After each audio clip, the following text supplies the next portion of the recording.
In this video, I'm going to teach you how to transfer Robinhood to Schwab. It's a very easy process, so make sure to follow along. If you would like to transfer your stocks from Robinhood to Charles Schwab, you will be able to do this by initiating a transfer from Schwab. So I recommend starting this process from Charles Schwab and not the other way around. If you started from Schwab, they will be required to get all of your data after you provide it all, and the transfer will be done on their end. So all that you would have to do is wait. So like I said, instead of doing this on the Robinhood app or website, go to Charles Schwab and look for this page, transferring accounts. So all that you have to do is go over to this page within Charles Schwab. If you don't already have an account, you will be able to choose this option here, open an account. If you already do, then you can log into your account to get it done.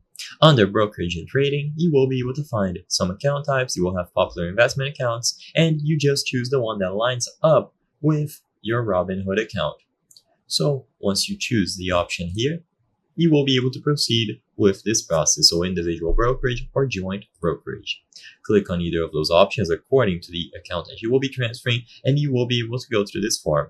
Now, because this contains a lot of personal information, I won't be able to showcase the full process in this video. You will have to provide information like your full name as it appears on your Robinhood account, your Robinhood account number, the type of transfer between a full or partial, and of course the Robinhood information. Schwab may have this information readily available in their system, but if it isn't, then look for the clearing firm information and manually input it yourself. Specify the assets and review it all. So this is how it looks visually. You will click Get Started and all of the information will have to be included here. There are 5 main steps: personal, regulatory, features, review, and agreements. And as long as you can include all of this information, the account on Schwab will be created, or if you already have one, you will just sign into it, and afterwards you can transfer the assets.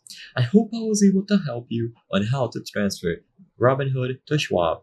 If this video helped you, please be sure to leave a like and subscribe for more very easy tips. Thank you for watching.